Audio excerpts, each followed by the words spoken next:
show you how to fight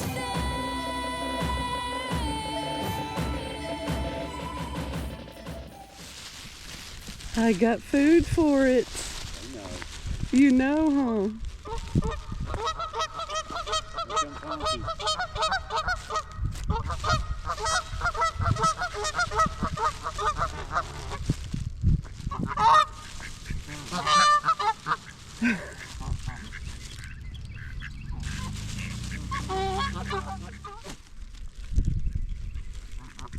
Hey, be nice.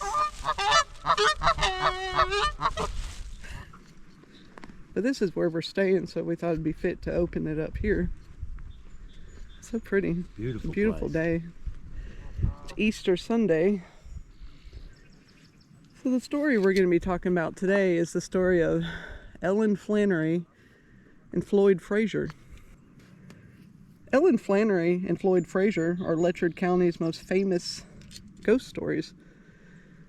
Every city, every state has a famous woman in white generally, and she is Letcher County's woman in white. But behind her ghost is a real story and a real murder and a real tragedy, and that's what we're going to tell you about.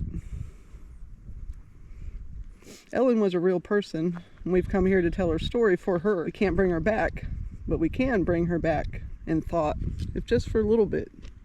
Bring her memory back.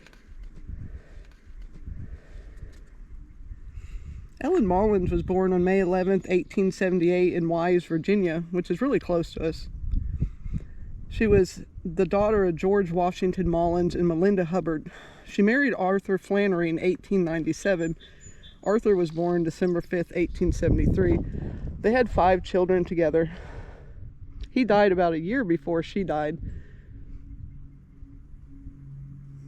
He was a little bit older than her, but she died, she was 29. I can't find a cause of death for Arthur, but he died fairly young as well. But our next stop is going to actually be where Ellen lived. Ellen and Arthur, their children, lived, and where she was murdered. Are you ready? I'm ready, whenever you are. Let's do it.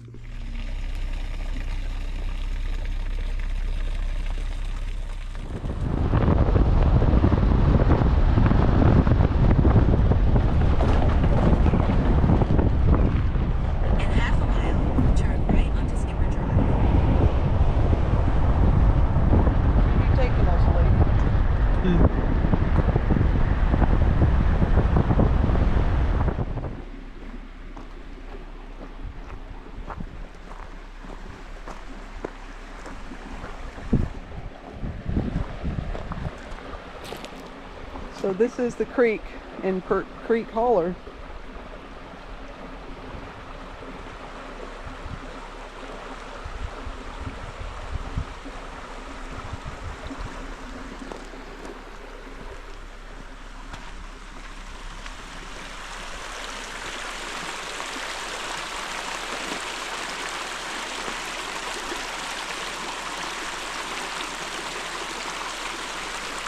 This is where Ellen and her family lived. I'm sure it was really beautiful back then. So we have made it to Pert Creek, Kentucky, where Ellen lived and was killed. On May 21st, 1907, after breakfast, Ellen sent her 2 eldest children to town to run some errands. She left her 3 youngest children in the house. She then went out to her garden to pick some greens for supper. When the children returned home, they couldn't find their mother. All alone, the children spent the night by themselves. The next morning, after learning that Ellen was missing, they formed a search party. Several of the neighbors were in the search party, including Floyd Frazier. Frazier attempted to misdirect the party from the creek area. This would later prove his undoing in the case. The search party found Ellen by a nearby creek. Large stones covered her. Some of the stones weighed as much as 65 pounds. This was a clear attempt to hide her body. They had found her skirt torn off and placed under her. According to newspaper sources and the court reporter's documents, This is a description of Ellen's body. She had several bruises on her body and head. She had stab wounds to her breast and a gash across her throat. Near where she lay, there were the greens that she had been picking all day. The party found a bloody handprint on a nearby fence. Large footprints were in the mud that had unusual number of tacks in the heel. Following the tracks, they found a knife. Continuing the footprints, the party found Ellen's bonnet under another pile of rocks. Her family buried Ellen next to her husband Arthur. They are together at Sargent and Blair Cemetery in Whitesburg, Kentucky. And that is where we're headed next to say, give our respect to Ellen and Arthur. And like Heather mentioned, this is supposedly one of the biggest ghost stories in the entire county. Kind of like Mamie Thurman back over home. But we came all the way over here to tell you guys this story. This is an amazing story to hear. And it's just tragic, you know, the way things happened. And it's just a shame the way the world works sometimes. I should probably add, she's buried only about 2 minutes from where she lived.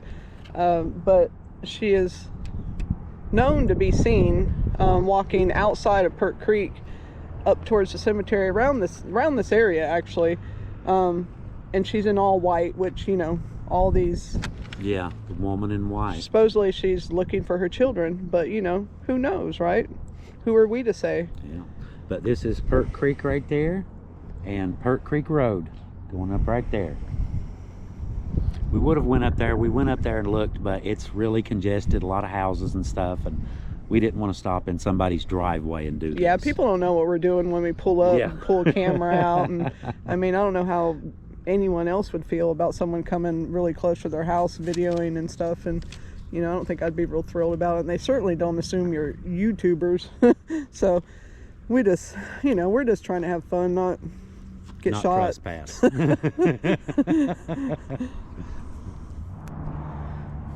So Ellen's grave is on Find a Grave app, but it just says the name of the cemetery, and you can't even GPS Sargent and Blair Cemetery. So we looked at some pictures that was on the app, and it showed it next to this gas company over here. We happened to ride behind the gas company, and lo and behold, we see headstones. Watch for snakes. They're a church feature. Yeah.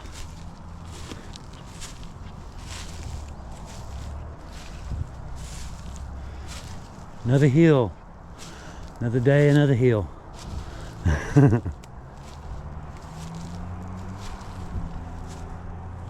Ellen, that's it. And there she is, right there.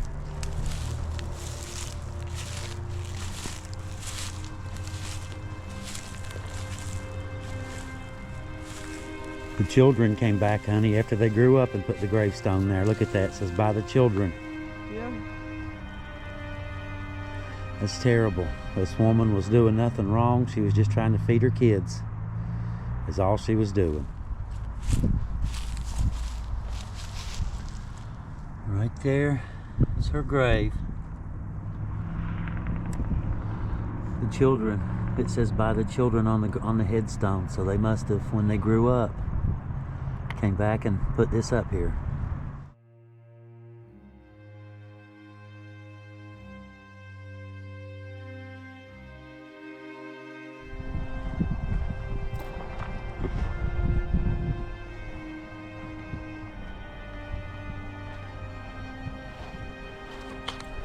So why are we here, do you ask? Whitesburg Middle School. I'll tell you why. Back in 1910, this is where the gallows were. And this is where the murderer of Ellen Flannary was hung. It's a little school tucked behind a beautiful little mountain. Floyd was actually the last person hung in Letcher County at this location. So who was Floyd Frazier?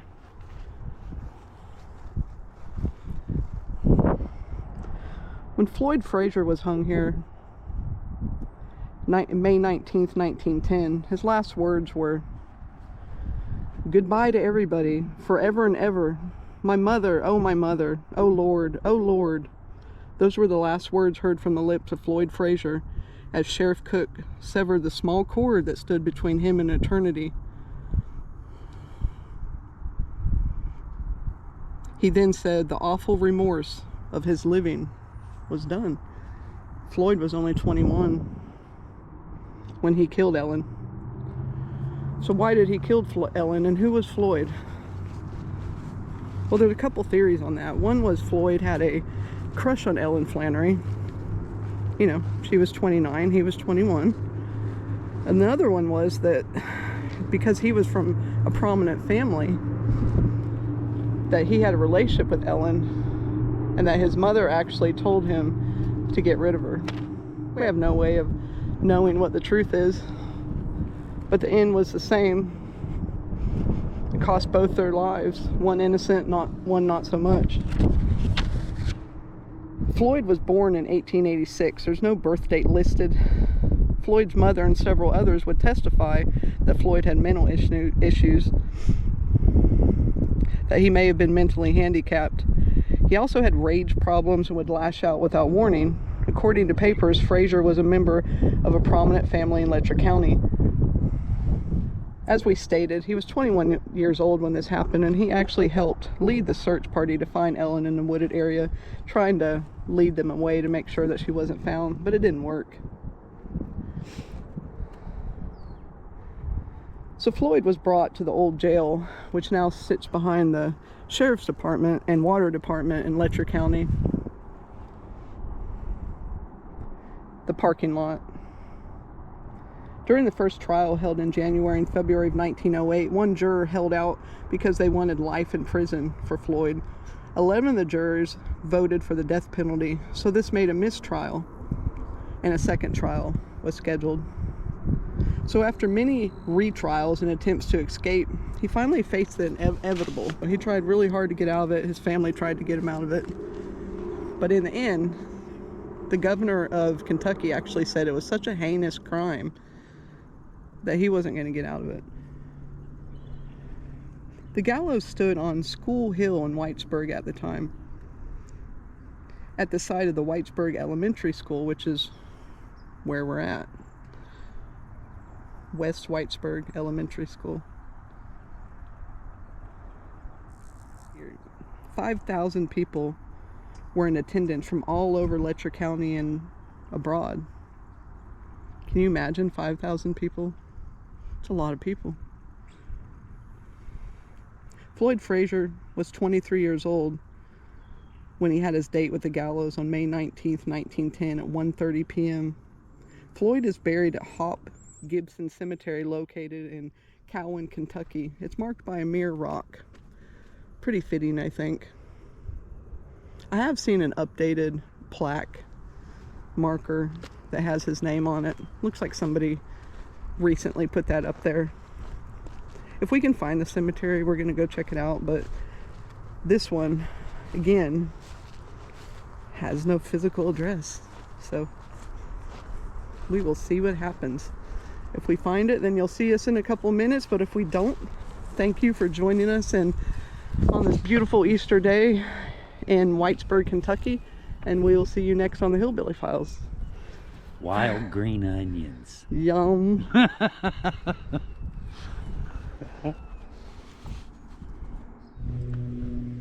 So we'd started to give up on finding Floyd Frazier, but we got lucky.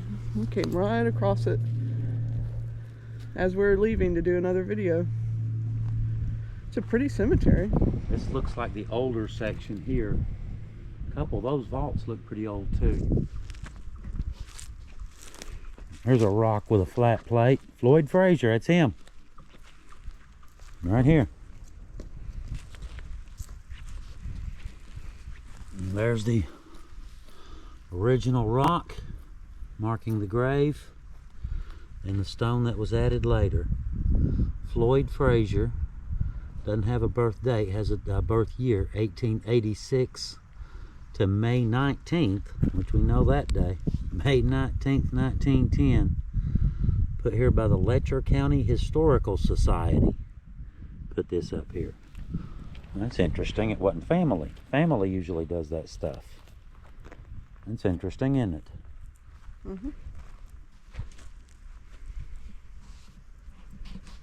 Well, we accomplished our mission. We got both graves. Yeah.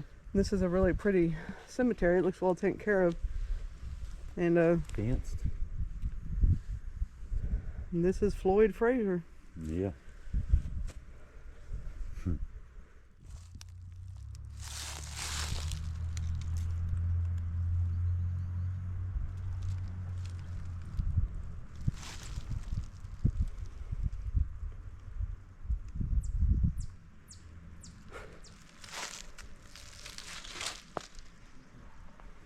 It's so pretty in here. Yeah, it is. It's a beautiful old graveyard. Hill or Yeah. not, this is a beautiful place.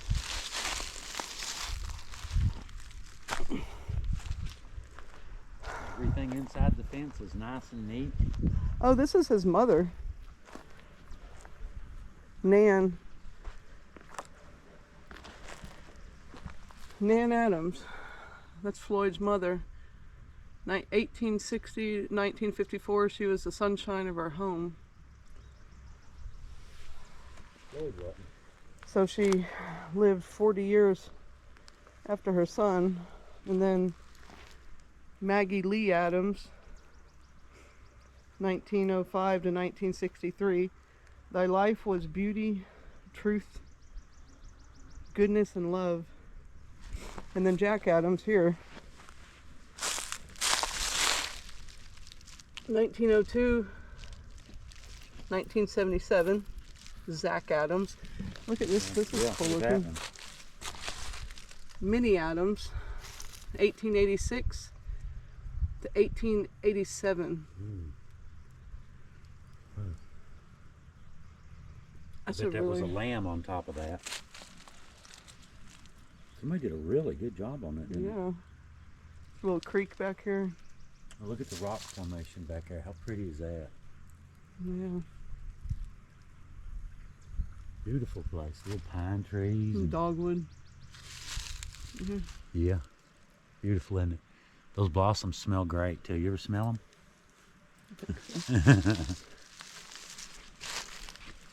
them?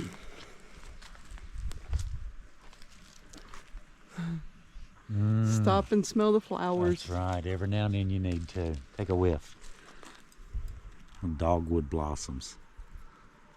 It smells fresh, doesn't it? It doesn't smell like Springy. Yeah, it's not like flowery. It just has a fresh smell to it. Like it's probably sweet. Well, I guess this is where we end our story. Thank you so much for watching us. And until next time, Hillbilly Files out of Letcher, Kentucky. I think you're supposed to just do like hillbillies out. or something Hillbillies out. Is that better? I need a catchphrase, man. Bye-bye.